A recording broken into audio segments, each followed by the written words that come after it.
Assalamualaikum warahmatullahi wabarakatuh. Waalaikumsalam warahmatullahi wabarakatuh. Bismillahirrahmanirrahim. Alhamdulillahi rabbil alamin. Wassalatu wassalamu ala ashrafil anbiya'i wal mursalin Sayyidina wa maulana Muhammadin wa ala alihi wa ashabihil mujahidin at-tahirin, amma ba'du. Saudara-saudara kaum muslimin rahimakumullah. Pada pertemuan terdahulu kita sudah membicarakan orang-orang yang menjadi teman-teman setan dalam kehidupan di dunia ini.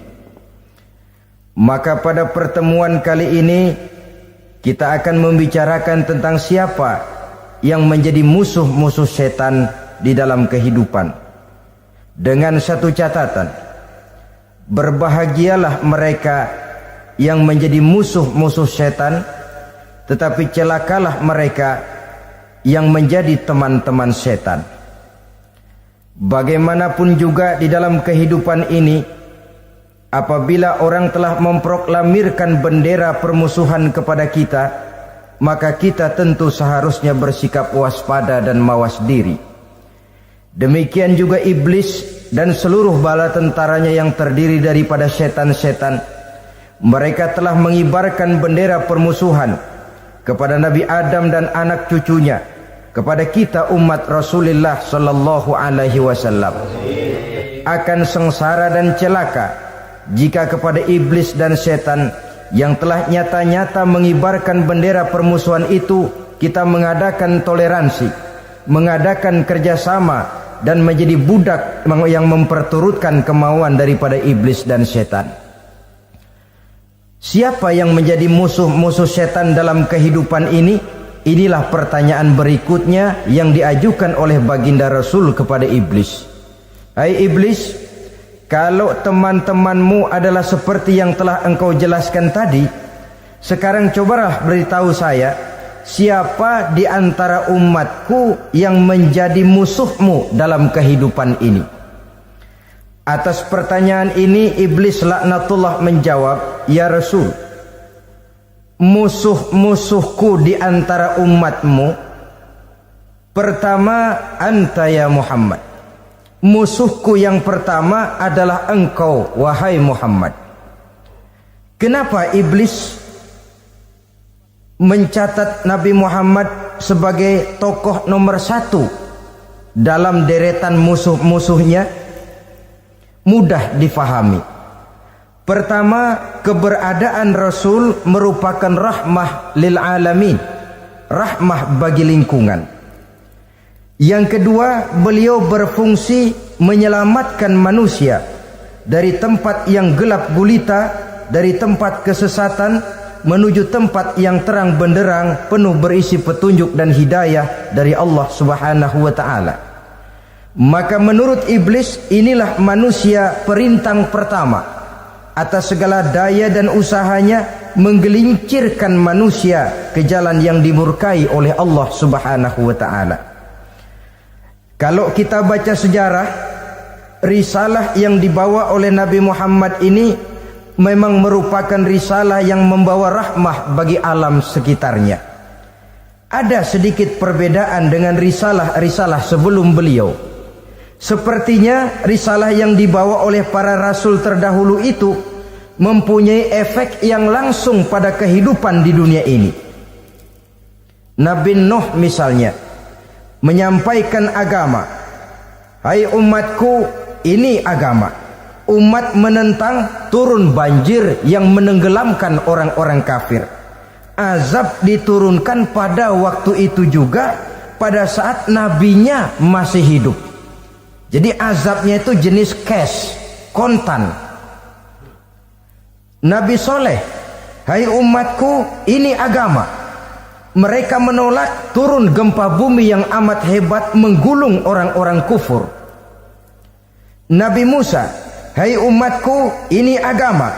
Mereka menolak, sebagian ditenggelamkan di Lautan Merah, sementara sebagian lain dikutuk menjadi monyet-monyet yang hina seperti diceritakan dalam Al-Qur'anul Karim.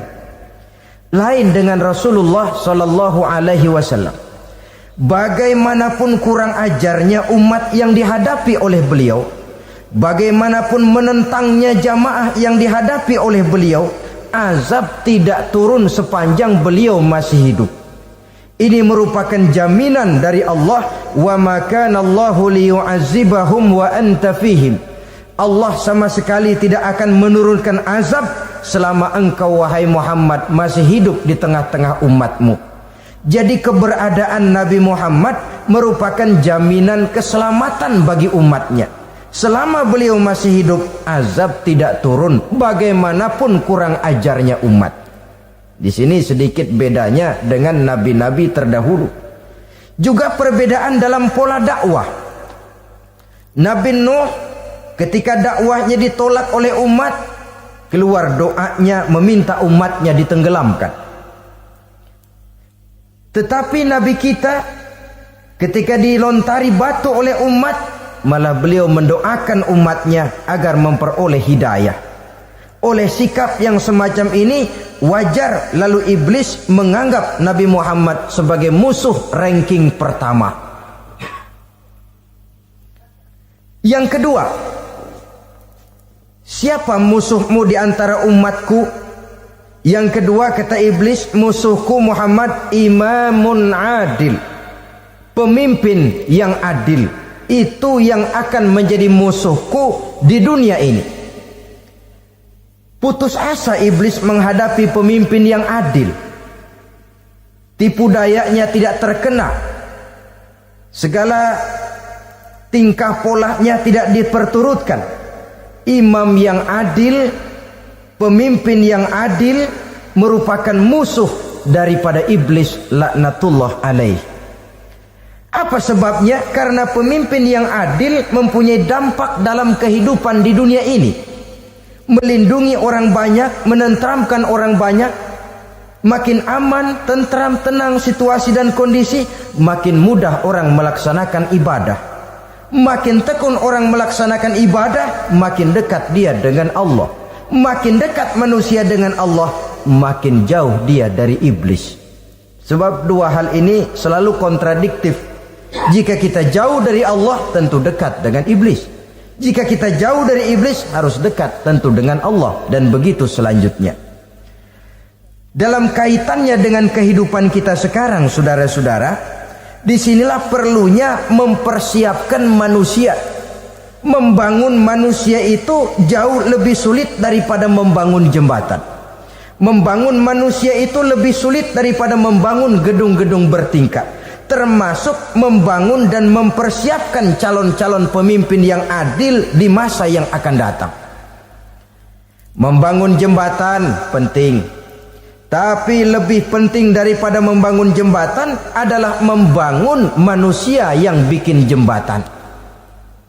Sebab kalau manusia yang bikin jembatan tidak dibangun lebih dahulu, saya khawatir jembatannya nanti habis dimakan oleh yang bangun jembatan. Mengaspal jalan raya penting. Lebih penting dari mengaspal jalan raya, membangun manusia yang mengaspal jalan itu. Sebab kalau manusia yang mengaspal jalan bermental rusak dan bejat, saya khawatir jalan belum selesai, aspalnya habis dimakan oleh yang ngaspal. Inilah pentingnya membangun manusia pembangunan. Semua tugas-tugas besar, semua pekerjaan-pekerjaan yang baik harus berangkat dari niat yang baik, berangkat dari hati yang bersih. Siapapun adanya kita, apapun profesi kita. Yang jadi kiai, marilah berangkat dari niat yang bersih. Yang jadi mubaligh, marilah berangkat dari niat yang bersih. Niatnya itu mau menghidupkan Islam atau mau cari hidup jual Islam. Kalau mau menghidupkan Islam, mari sama-sama kita berjuang. Tapi kalau mau cari hidup untuk dengan menjual Islam, minggir saja daripada nanti bikin malu. Yang mengurus masjid, mari berangkat dari niat yang bersih. ngurus masjid itu niatnya mau menghidupkan masjid atau mau cari hidup di dalam masjid. Kalau mau menghidupkan masjid, mari. Tapi kalau mau mencari hidup di dalam masjid, tolong minggir saja daripada nanti bikin aib. Yang jadi orang alim, mari berangkat dari niat yang bersih. Jangan memperjualbelikan fatwa, yang halal dikatakan haram, yang haram jadi samar-samar, nanti membingungkan umat. Berangkat dari niat yang bersih, membangun manusia, pembangunan. Ini barangkali istilah yang lebih kena. Saudara-saudara kaum muslimin rahimakumullah, setiap kita pada hakikatnya punya bakat. Secara fitrah yang kita bawa, bakat apapun kita ini punya. Saudara punya bakat jadi pemimpin, saudara pun punya bakat jadi pengkhianat. Saudara punya bakat jadi orang soleh, saudara juga punya bakat jadi orang salah. Saudara punya bakat jadi orang besar, saudara pun punya bakat jadi orang hina. Seluruh bakat ada di dalam diri kita. Tinggal nanti pertumbuhannya mana yang lebih subur. Saudara punya sifat berani, saudara pun punya sifat takut. Seberani-beraninya orang mesti ada sifat takutnya. Nanti mana yang tumbuh lebih subur? Kalau takutnya tumbuh lebih subur, dia akan jadi orang penakut. Kalau beraninya yang tumbuh lebih subur, dipupuk oleh lingkungan, pendidikan dan sebagainya, dia akan tumbuh jadi orang pemberani. Oleh karena itu, agama merupakan lingkungan yang subur untuk menumbuhkan benih-benih yang baik yang kita bawa bersamaan dengan lahirnya kita ke alam dunia ini. Setiap kita, saya, saudara, punya bakat jadi pemimpin, punya bakat jadi pengkhianat, punya bakat jadi pengabdi, punya bakat jadi koruptor, punya bakat jadi pemelihara, punya bakat jadi perusak. Tinggal nanti lingkungan pendidikan yang menumbuhkan mana yang tumbuh lebih subur. Kalau lingkungan saudara lingkungan maling, maka sifat pengkhianat akan tumbuh lebih subur. Kalau nanti saudara jadi pemimpin, insya Allah korupsi. Lingkungan yang menumbuhkan sifat mengabdi, sifat berbuat tanpa pamrih, dikalahkan oleh sifat pengkhianat dan korupsi itu yang dibentuk oleh lingkungan, pendidikan, pengalaman dan sebagainya. Oleh karena itu, secara dini agama menanamkan, menyuburkan fitrah-fitrah yang baik yang kita bawa bersamaan dengan hadirnya kita dalam kehidupan ini. Sebab itu seorang penyair bernama Syauqi mengatakan dalam sebaik syairnya, waladatka ummuka ya ibna adam bakian wan nasu haulaka yadhakuna surura. Hai manusia, pada saat kamu dilahirkan kamu menangis dan orang lain di sekelilingmu ketawa. Kakek senyum dapat cucu baru, paman gembira dapat keponakan baru, sementara kita yang lahir menangis. Betul apa benar? Apa ada saudara yang begitu dilahirkan terus nyengir? Saya kira kabur dukunnya itu. Setiap kamu hai manusia lahir dalam keadaan menangis, orang sekelilingmu tertawa. Karena itu katakan kepada mereka yang senyum di sekelilingmu, hai manusia, pada saat saya dilahirkan saya menangis dan kamu semua tertawa. Baik manusia, tapi nanti pada satu saat harus terjadi kebalikannya. Kalau dikala saya lahir saya menangis dan kau semua senyum, nantilah manusia, kalau satu saat saya meninggalkan alam dunia ini, saya akan berangkat dengan senyum dan kalian semua akan berurai air mata. Kalau perlu dari Sabang sampai Merauke kibar bendera setengah tiang. Kalau perlu, jangan terbalik, kita mati melotot orang malah gembira. Karena hidup selalu membawa sifat-sifat yang merusak. Inilah orang kedua yang menjadi musuhnya iblis dan beruntung menjadi musuh iblis. Siapa? Imamun adil, pemimpin yang adil. Saudara-saudara kaum muslimin rahimakumullah. Yang ketiga musuh iblis, ghaniyun mutawadhi, orang kaya yang rendah hati, orang kaya yang tidak sombong. Kaya apa saja, baik kaya oleh karena ilmu, orang yang kaya karena ilmu disebut orang alim. Baik kaya karena materi, orang kaya karena materi dinamakan hartawan. Baik kaya karena kedudukan, orang yang kaya karena kedudukan dinamakan pejabat. Orang kaya yang rendah hati itu musuh iblis. Beruntung dia menjadi musuh iblis. Iblis tidak senang ada orang kaya tidak sombong. Tapi iblis paling senang kalau ada orang kaya sombong. Lebih senang lagi iblis kalau ada orang miskin sombong. Masya Allah. Orang kaya sombong, walaupun iblis senang, orang masih bilang pantas saja dia sombong, kaya apaan aja punya. Udah miskin sombong, kira-kira yang disombongin apaan? Dalam segala bentuknya sombong ini Allah tidak senang, tapi iblis senang. Kenapa? Karena sponsor sombong iblis. Kan yang pertama kali sombong iblis toh. Ketika disuruh sujud kepada Nabi Adam, dia nggak mau. Ini kesombongan pertama yang terjadi dalam sejarah. Ketika ditanya kenapa kau tidak mau sujud iblis? Ah, saya kan dibikin dari api, Adam dari tanah. I am the best. Saya lebih hebat daripada iblis, daripada Adam. Adam baru kemarin dibikin, saya sudah lama.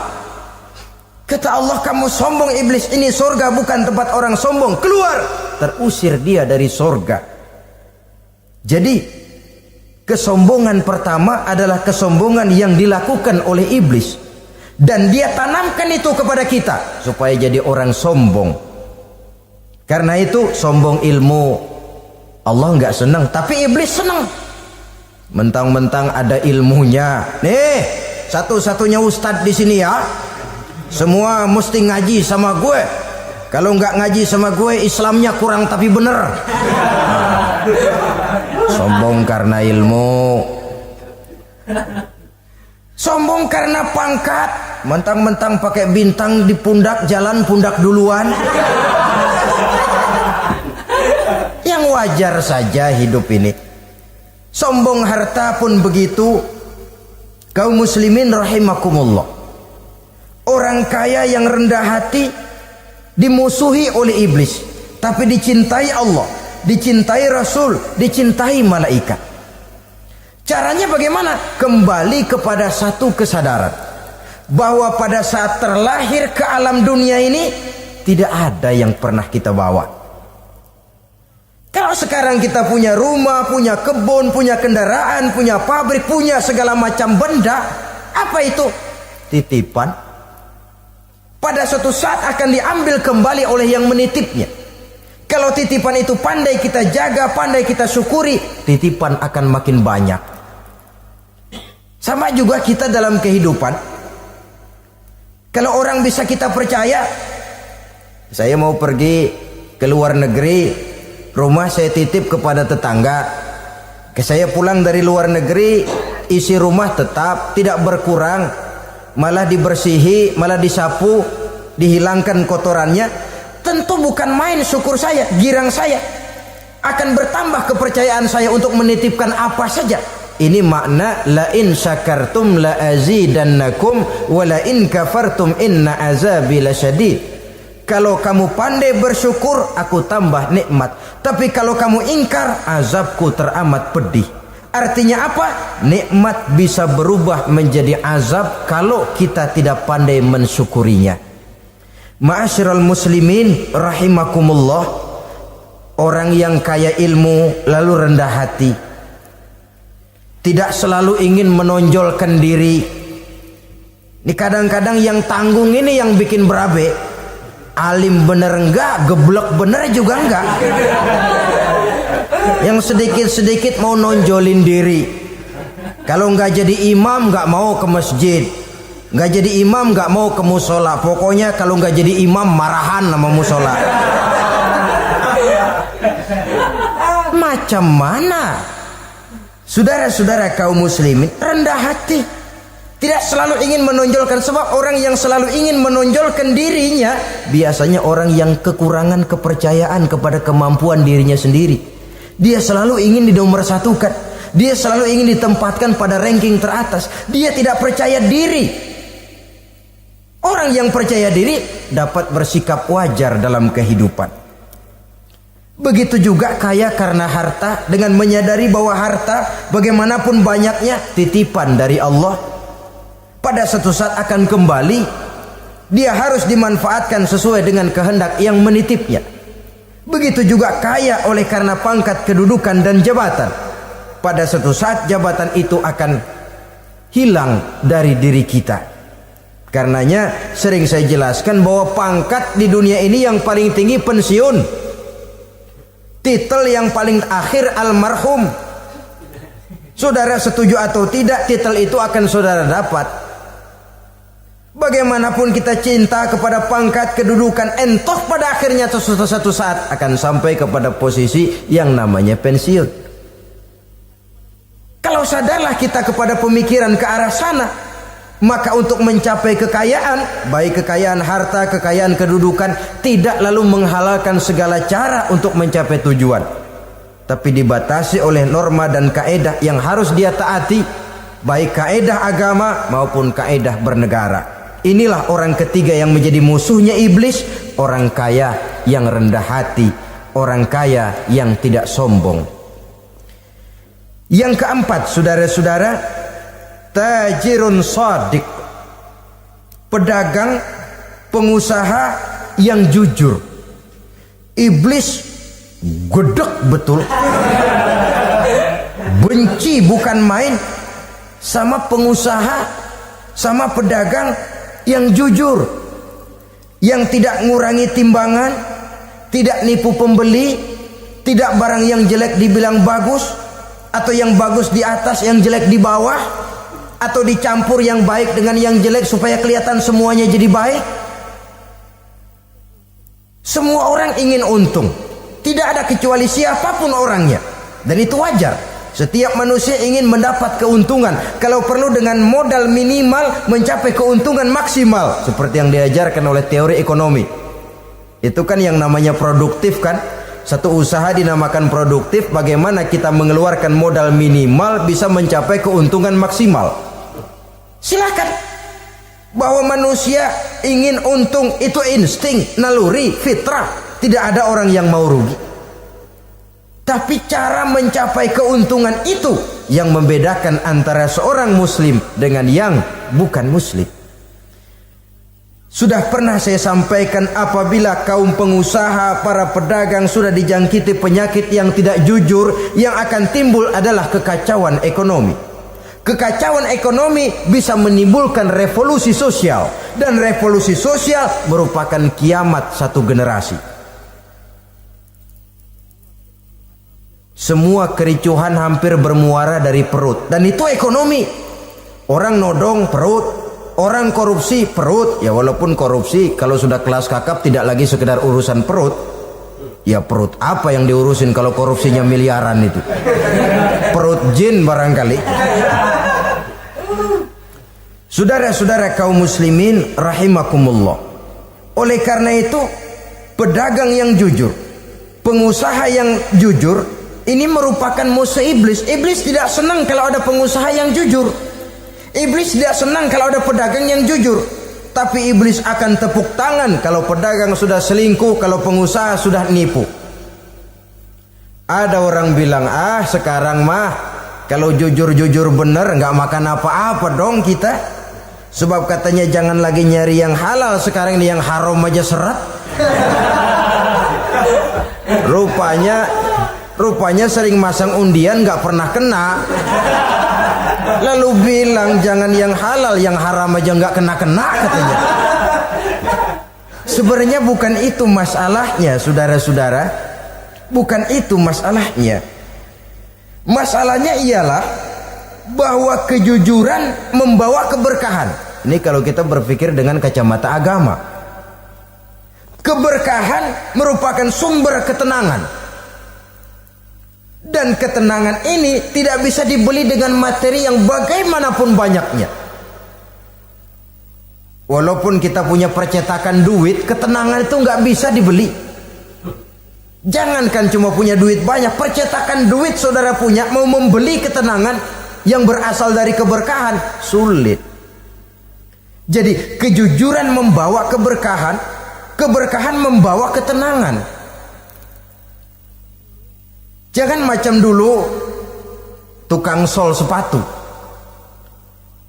Ditanya oleh temannya, "Bang, ngesol satu hari dapat berapa?" 200 rupiah.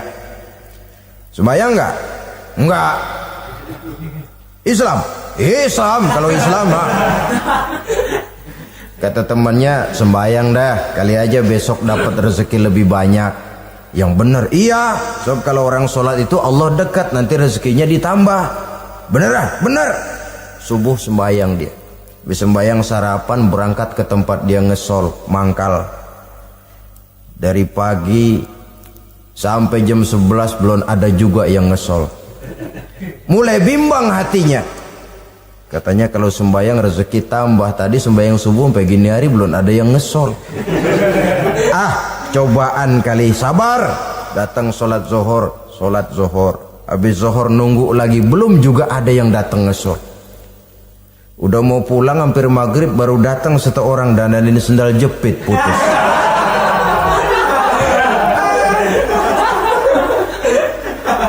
Sudah bayar 25 rupiah, pulang dia si tukang sol ini, ketemu sama temennya yang nyuruh sholat tadi. Ditanya, "Bagaimana penghasilan ini hari?" Apa dijawab? "Gua kapok deh sembahyang."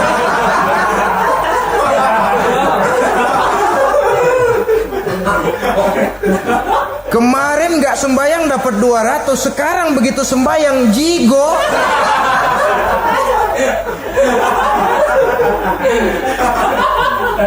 Dia tidak sadar bahwa dengan dari kacamata agama, 25 rupiah yang membawa berkah jauh lebih baik ketimbang 200 uang panas.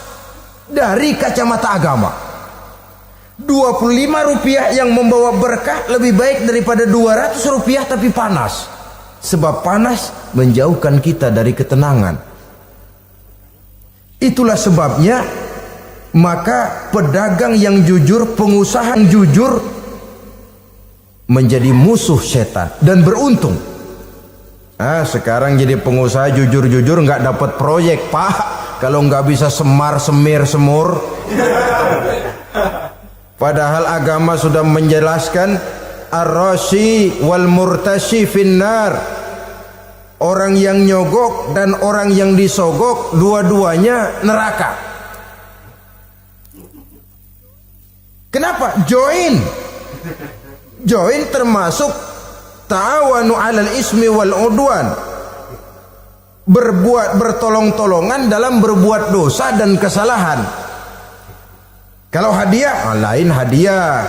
Kalau sedekah, lain sedekah. Tapi yang namanya semir, suap, ar-rashi wal murtashi finnar. Saudara-saudara kaum muslimin rahimakumullah. Jadi pedagang yang jujur, pengusaha yang jujur merupakan salah satu roda perekonomian. Kegoncangan ekonomi akan menimbulkan dampak sosial yang sangat luas dan kompleks. Yang pada giliran puncaknya dampak paling negatif, dia sanggup menggerakkan terjadinya revolusi sosial. Bukankah sebagian besar gerak hidup manusia dimotivasi oleh keinginan untuk mempertahankan kelangsungan hidup? Dan kelangsungan hidup artinya mulut. Mulut itu artinya perut, dan itu artinya makan. Setelah itu mungkin baru pangan, baru sandang, baru dia berpikir dan sebagainya. Jadi karena dia merupakan penggerak roda ekonomi, pedagang yang jujur, pengusaha yang jujur mutlak diperlukan dalam kehidupan ini. Sebab sekali lagi akan membawa keberkahan dan memberikan ketenangan depan. Oleh karena umat Islam, biarin duit kita asal berkah. Itu tentunya ketimbang dikit tidak lebih baik ia banyak. Keberkahan itu datang lejuran. Jujuran ini sudah dicontoh Rasul pada saat beliau berniaga ke negeri Syam. Dikala berumur 9 tahun, bahkan dikala berumur 25 tahun, seketika membawa dagangan Sayyidatuna Khadijah yang kelak jadi ibu beliau. Saudara-saudara, kita maklum bahwa solat merupakan sarana yang paling efektif untuk mendekatkan manusia kepada Allah. Makin dekat manusia dengan Allah, makin tidak senang iblis dan setan. Karena itu segala macam cara mereka berusaha mengaduk-ngaduk solat kita. Dan sesungguhnya jikalau kita mengerjakan solat, itu kan targetnya cuma dua. Pertama, agar solat kita itu sah. Yang kedua, agar solat kita itu qabul, yakni diterima oleh Allah. Kalau soal sah dan tidak, ukurannya gampang. Saya kalau ditanya orang, Pak, solat saya sah atau tidak? Saya bisa jawab. Saudara, solatnya syarat rukunnya cukup apa tidak? Cukup, sah. Itu kalau perkara sah. Tapi kalau sudah perkara qabul, Pak, solat saya diterima atau tidak oleh Allah? Ini saya tidak bisa jawab. Kenapa? Soal qabul mencakup masalah batin. Cuma ukuran logikanya, kalau syarat rukun cukup, insya Allah qabul. Saudara-saudara kaum muslimin rahimakumullah. Oleh karenanya pada saat kita sholat, iblis, setan datang dari segala macam penjuru supaya kita kehilangan rasa khusyuk. Apalagi kalau kita jadi imam yang gerak kita, bacaan kita dilihat, didengar, disaksikan oleh orang banyak. Digodanya gerakan kita, dibolak-baliknya hati kita, supaya di dalam sholat itu banyak yang kita ingat, hal-hal yang tidak ada hubungannya dengan sholat. Kadang-kadang belum sholat kita ribut nyari pulpen, nggak ketemu. Begitu takbir ingat pulpen di atas lemari. Mulai goncang lagi niat kita sholat. Kadang-kadang kalau hati tidak bisa dipermainkan, iblis berbisik lagi. Gerakan kita dalam sholat tidak mencerminkan kekhusyuan. Kalau gerak juga ternyata masih bisa khusyuk. Bacaan kita dibuatnya kita seperti dikejar-kejar waktu. Sholat isya misalnya dengan cara kilat khusus, super singkat. Saya katakan tadi, apalagi kalau kita jadi imam, iblis mudah mendatangkan penyakit riya. Karena mengimami orang banyak, lalu supaya dikira alim, dibuatlah sholatnya itu mantep-mantep. Surahnya dicari yang panjang-panjang, paling pendek sabihis sama wadduha. Tapi kalau sudah sholat sendirian, cukup inna a'toinakal kautsar sama kul huwallahu ahad. Kayaknya khusyuk bukan main. Kalau imam, bahasanya dipaseh-pasehin kayak orang 16 tahun di Mekah. Ufolli fardwal maghribi salah rakaatin. Saudara-saudara kaum muslimin yang berbahagia, oleh karena solat merupakan sarana yang paling efektif untuk mendekatkan diri dengan Allah, maka orang yang khusyuk di dalam solatnya merupakan musuh utama daripada iblis. Sekarang bagaimana bisa khusyuk caranya? Kalau khusyuk 100%, rasa-rasanya sulit. Untuk sampai ke arah sana orang memerlukan tahapan. Kepada Imam Ali karramallahu wajhah, baginda Nabi pernah memberikan satu tes. Ali, saya ya Rasul, kalau kau bisa sholat 2 rakaat saja dengan khusyuk, aku kasih hadiah sorban. Baik ya Rasul. Sembahyang Imam Ali 2 rakaat, selesai sholat, assalamualaikum, wassalamualaikum. Rasul bertanya, yang mana sorbannya Li? Tanpa nengok, Imam Ali menjawab, yang hijau ya Rasul. Setelah menjawab yang hijau, Rasul berkata, kamu tidak khusyuk Li. Kenapa?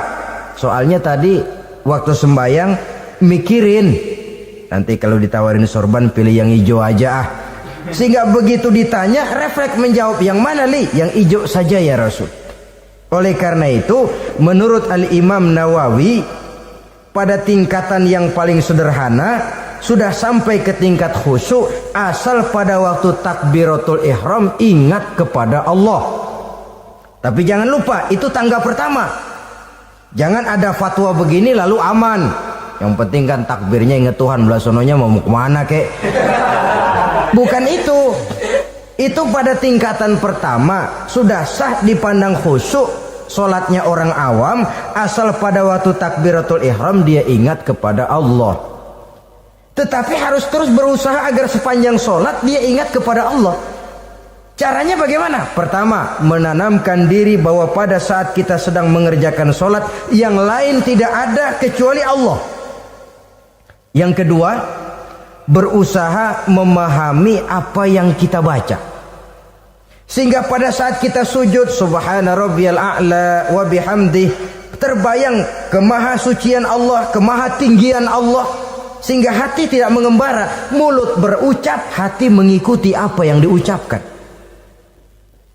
Yang kadang-kadang membuat hati kita jalan-jalan, badan di masjid, badan takbir, badan ruku, tapi hati di pasar, hati di kantor, hati di pabrik. Karena yang kita ucapkan tidak berakar di hati. Yang kita baca kita nggak tahu artinya. Sangat boleh jadi hati lalu mengembara kemana-mana. Jadi untuk menopang kekhusyuan ini, cara yang paling efektif, pertama, tidak ada yang lain pada waktu kita sholat kecuali Allah. Yang kedua, berusaha memahami apa yang kita baca.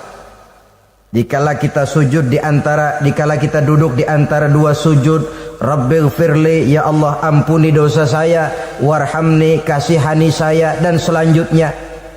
Mulut membaca, hati mengikuti. Dengan mengikuti, hati tidak terlalu mengembara, ada tempat dia kembali. Saudara-saudara kaum muslimin rahimakumullah. Itu yang kelima. Yang keenam, yang menjadi musuh iblis, mukminun nasih. Orang mukmin yang suka memberikan nasihat. Orang mukmin yang suka memberikan petunjuk. Termasuk juru-juru dakwah, para mubaligh, itu merupakan musuh utama iblis. Kenapa? Tiap hari iblis kampanye. Tiap hari iblis mengajak dengan segala macam cara yang kalau perlu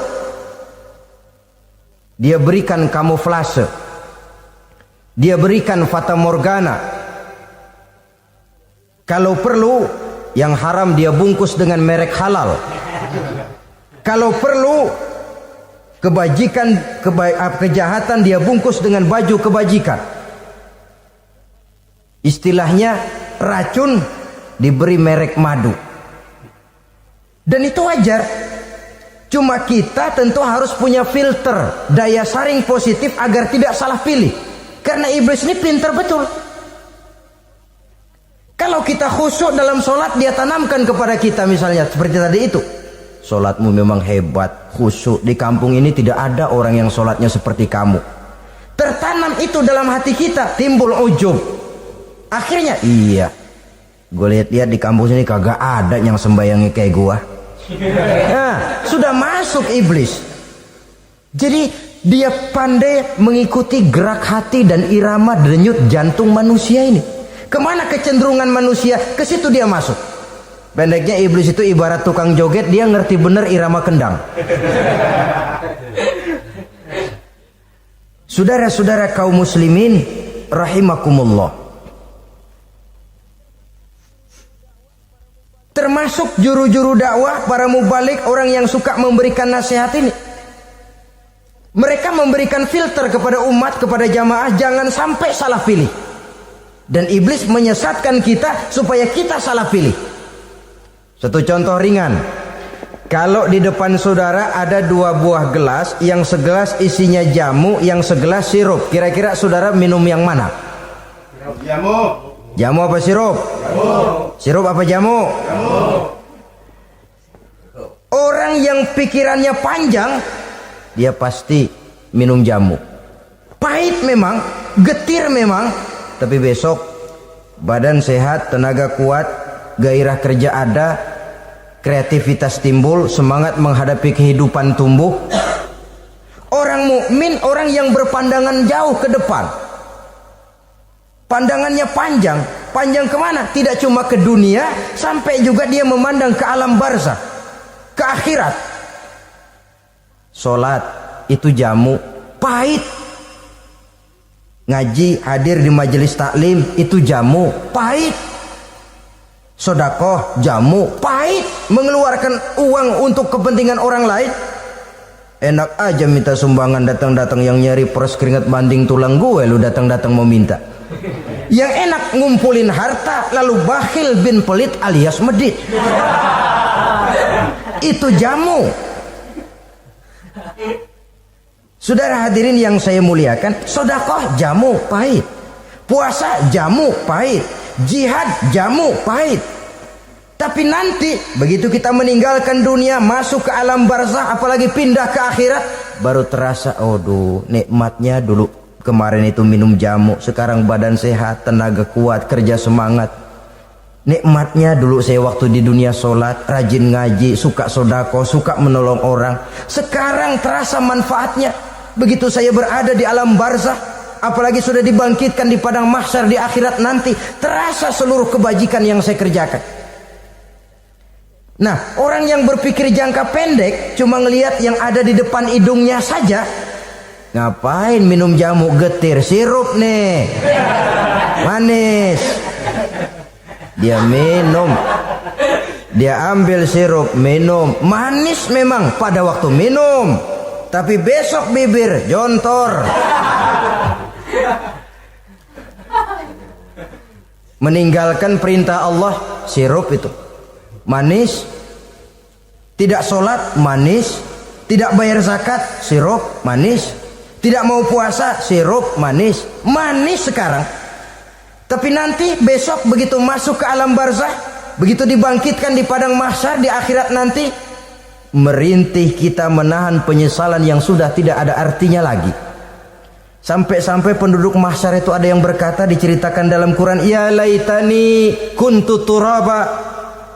Wahai celaka, kenapa kita nggak jadi tanah saja? Menyesali kejadiannya. Andai kata mereka bisa kembali ke hidup di dunia lagi, mereka akan minta kejadian yang kedua untuk berbuat baik. Tapi tentu sudah penyesalan yang tidak ada gunanya lagi. Maka saudara-saudara, emang cuman jalan duluan kecebur di sumur yang nyesel duluan. Ada orang jalan, yang paling depan kecebur di sumur, itu tuh nyesel duluan katanya. Nyesel duluan. Yang lain mesti nyeselnya belakangan. Saudara hadirin yang saya muliakan, nah, orang yang suka memberikan nasihat kepada orang lain dimusuhi iblis. Kenapa? Tentu nasihat yang membawa kebaikan. Iblis nggak senang betul itu. Kita nasihatin teman, udah berhenti dah, jangan pada mabok lagi. Iblis gergetan bener. Ini orang dilarang lagi. Kita nasihati teman, udah jangan masang-masang lagi dah, nggak bakalan kena, dikebohongin. Nggak ada orang jadi kaya masang judi, bangkrut malah loh. Ini kan termasuk tipu daya iblis, judi dinamain sumbangan. Itu sama saja itu, madu, racun mereknya madu. Judi dinamain sumbangan. Kalau Kang Beca pada nyumbang, kayak orang kaya lagunya.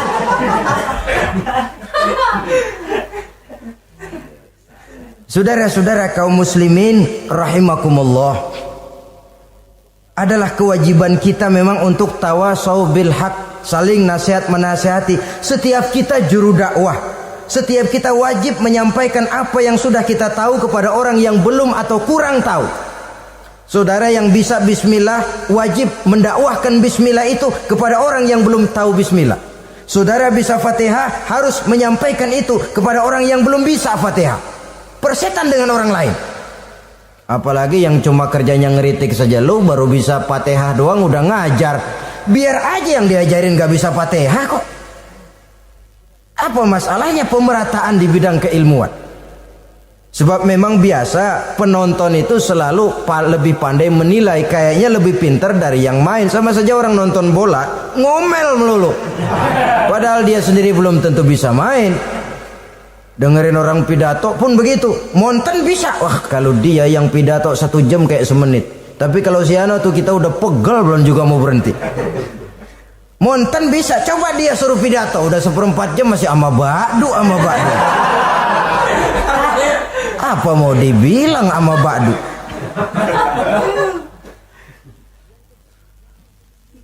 Yang ketujuh, yang menjadi musuhnya iblis,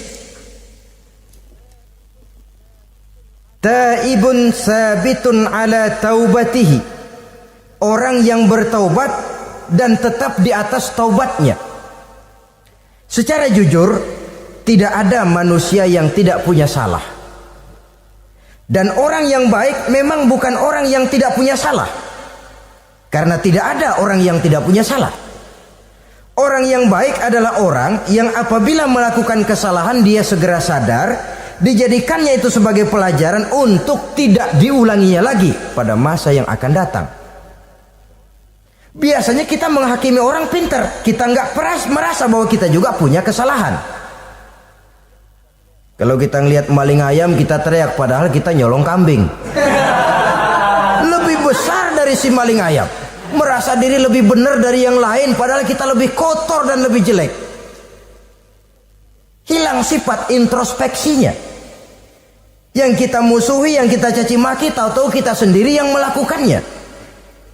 Saudara-saudara kaum muslimin, orang yang bertaubat dan tetap dalam taubatnya stabil, itu musuh iblis. Apa ada orang yang taubatnya nggak tetap? Ada, yang istilah kita taubat sambal namanya. Kalau dia makan sambal kepedesan, taubat makan sambal. Besok mau makan kagak ada sambal, ngomel. Mana sambal? Kemarin udah taubat, sekarang mana sambal? Ini taubat yang namanya taubat sambal. Istighfar habis istighfar, nyolong lagi, istighfar lagi, besok nyolong lagi, istighfar lagi. Itu taubat yang tidak tetap namanya.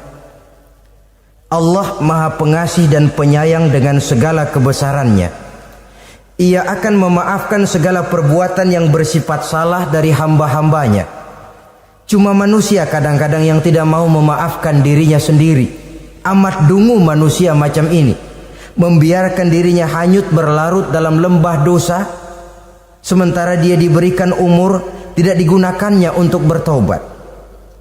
Innallaha yaqbalu taubatal abdi ma lam yugharghir. Allah senantiasa akan menerima taubat seorang hamba sepanjang nafasnya belum sampai di tenggorokan. Kalau nafas sudah sampai di tenggorokan baru berniat taubat, kasib terlambat. Kayak Fir'aun. Fir'aun itu begitu ditenggelamkan di lautan merah, udah cengap-cengap mau mampus, baru ngomong dalam sekaratnya, amantu bi Rabbi Musa wa Harun. Kalau begini mah saya juga percaya sama Tuhannya Musa. Udah sekarat baru mau taubat, malaikat maut gemes banget, dilelepin mati.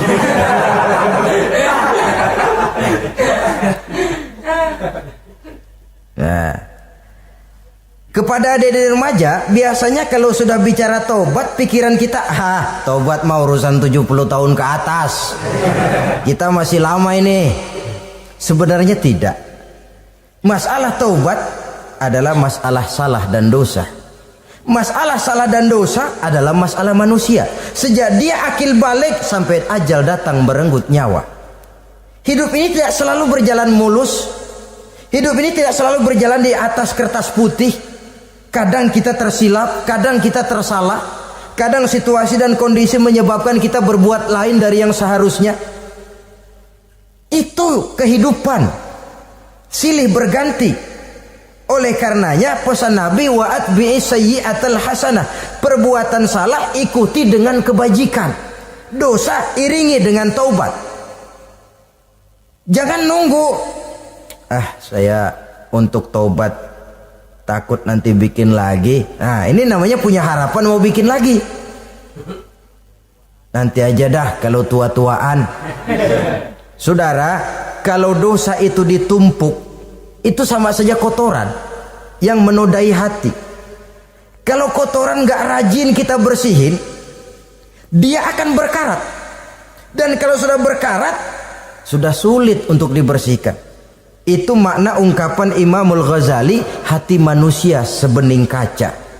Lapisan dosa yang dia kerjakan adalah debu yang menutupi jernihnya kaca.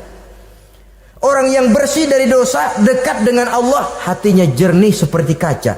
Dari hati yang jernih, radarnya kontak kepada Allah. Sinyalnya nyambung channelnya itu. Getarannya hebat. Wajar kalau lalu dia bisa tahu apa yang besok akan terjadi. Diberitahu oleh Allah. Yang namanya ilmu laduni itu. Ilmu yang ditransfer langsung oleh Allah. Karena kebersihan hatinya. Ah, mana ada orang gak belajar bisa pinter. Iya, kalau hatinya butek emang gak ada. Tapi kalau Allah mau berberangkat dari hati yang bersih, yang kontaknya nyambung kepada Allah, hati itu seperti kaca, kata Imam Ghazali. Dosa yang kita lakukan adalah debu. Kalau debu sedikit datang kita lap, datang lagi kita bersihin, datang lagi kita bersihin, insya Allah nggak sampai jadi noda di atas kaca itu. Tapi kalau nunggu debu itu sampai bertumpuk, besok aja ngelapnya dah, besok aja ngebersihinnya, bertumpuk dia, sulit membersihkannya. Walaupun kena, nodanya tentu tertinggal di atas kaca itu. Karena itu dalam kehidupan remaja misalnya, pemuda misalnya, kita tidak bisa menolak mode, tidak bisa menolak musim. Modenya disco, modenya breakdance, modenya joget, modenya jaipongan. Mode pada waktunya habis, ya habis. Tapi bagaimanapun dia akan punya dampak, memberikan bekas dalam membentuk kepribadian. Dan ini efek yang tidak kita inginkan. Efeknya, bukan modenya itu. Jadi oleh karenanya saudara-saudara, masalah taubat bukan masalah 70 tahun ke atas, tapi masalah manusia sejak dia akil balik sampai ajal datang merenggut nyawa. Sepanjang nafas belum sampai di kerongkongan, Allah akan menerima taubat seorang hamba. Bahkan dalam hadis qudsi Allah menyatakan, "Lau amiltumul khotoya hatta mala'atis sama thumma nadimtum fataballahu alaikum." Kalaupun kamu berbuat dosa sampai penuh langit dengan dosamu, kemudian kamu bertaubat dan menyesal, Allah pasti akan menerima taubatmu. Jadi orang yang taubat dengan sebenarnya dan tetap dalam taubatnya, itu musuh iblis. Tapi orang yang taubatnya angin-anginan, iblis demen banget. Dari sembahyang, besok mabok, besoknya lagi nyolong, besoknya lagi zina, besok tobat lagi. Kata iblis, surak, iya lu gocet dah Tuhan.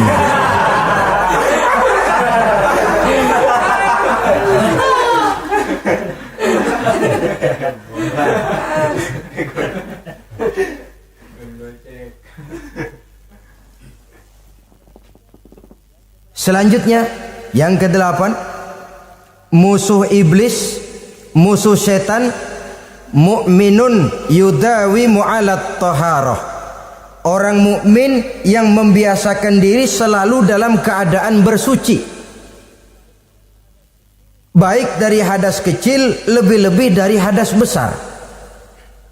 Wudu utamanya memang untuk sholat, tapi membiasakan wudu dalam kehidupan sangat baik sekali.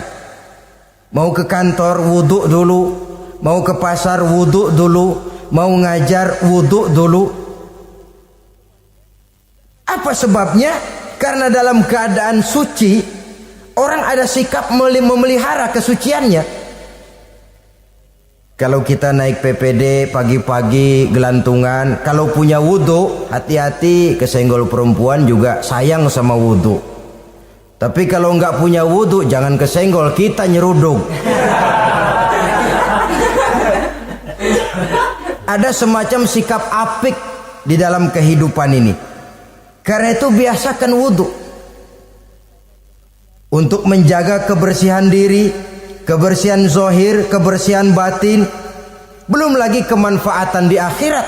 Sebab kata Nabi, inna ummati ya'tuna yaumal qiyamah ghurran muhajjalin min asaril wudhu. Umatku di akhirat nanti akan datang menghadap Allah dengan muka berseri-seri, bersinar-sinar dari sebab sering wudhu. Sehingga tidak usah mengaku pun Rasul akan memanggil karena muka yang sering tersentuh air wudhu ini. Mu'minun yudawimu alat toharah. Orang mukmin yang selalu membiasakan diri berada dalam keadaan suci, berwudhu. Kita lihat ajaran wudhu ya. Dari sejak bacaan-bacaannya saja itu sudah membawa manfaat. Lalu dari segi bahwa kita manusia sering tersilap melakukan dosa-dosa kecil. Dosa-dosa kecil itu oleh air wudhu dia rontok. Tangan kita suka colak-colek pada saat membasuh dua tangan. Allahumma inni as'alukal yumna wal barakah wa a'udzubika minasyu'mi wal halakah. Dosa yang ada di tangan itu rontok. Mata kita suka pelotot-pelotot, nggak karu-karuan pada saat membasuh muka. Nawaitu raf'al hadasil asghar. Dosa yang ada di mata rontok.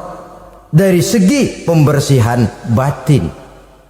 Belum lagi dari segi pembersihan zahir. Sehari semalam kalau 5 kali saja kita terkena air wudhu, itu sudah menjaga kesehatan dan kebersihan. Saudara-saudara kaum muslimin rahimakumullah. Yang kesembilan, orang yang menjadi musuh iblis yaitu mutawarra'un anil haram. Orang yang memelihara diri dari yang diharamkan oleh Allah. Terpelihara dirinya, terpelihara yang dimakannya, yang diminumnya dari jenis-jenis yang haram, baik sedikit maupun banyak. Jangan cuma teriak haram waktu sedikit tapi giliran banyak halal. Sama saja orang dikasih tahu, itu ada cerita anak-anak, Pak Haji punya anak main judi, dikasih tahu, Pak, anak bapak main judi, astagfirullah katanya. Tapi menang Pak, alhamdulillah.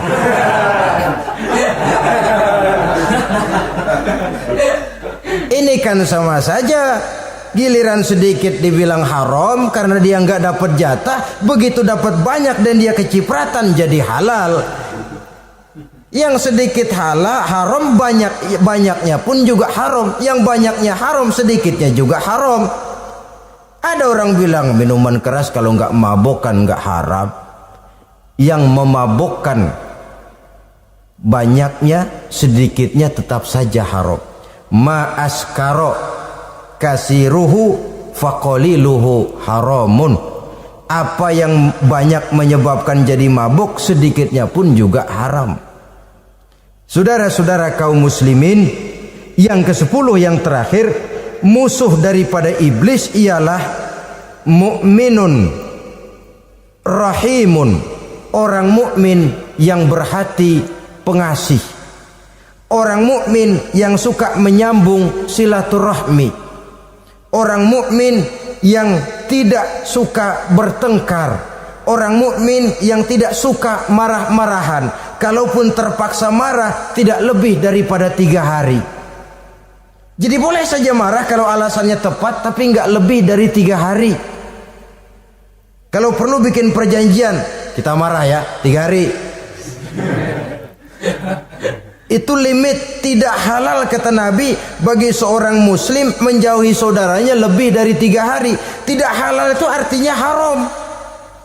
Kita ini kadang-kadang kalau sudah marahan sama tetangga kah, sama teman kah, kadang-kadang suka berlaku perpanjangan waktu. Tidak cukup perpanjangan waktu, ditambah lagi perpanjangan generasi. Nggak cukup kita yang marah, orang lain kita sundut-sundut supaya ngikut marah lagi. Marah pakai ngundang. Kayak mafia lagunya. Udah dia marah, orang lain lagi disuruh marah. Saudara hadirin yang saya muliakan, mukmin yang punya sifat belas kasih, berhati jernih, itu musuh utama dari iblis. Tapi mukmin yang suka marah-marahan, tukang hasut dan tukang bakar, itu teman-teman iblis. Oleh karena itu, mudah-mudahan kita semua menjadi musuh iblis. Dan jangan menjadi musuh iblis. Jangan menjadi teman iblis. Sebab iblis sudah kadang memproklamirkan permusuhan. Sekali dia musuh kita, selamanya dia akan tetap menjadi musuh kita. Berusahalah untuk menjadi musuh iblis. Dan jangan sekali-kali toleransi. Jangan berusaha menjadi teman iblis. Inilah yang kita bicarakan pada pertemuan ini. Mudah-mudahan ada manfaatnya. Terima kasih atas segala perhatian. Mohon maaf atas segala kekurangan. Wassalamualaikum warahmatullahi wabarakatuh. Waalaikumsalam warahmatullahi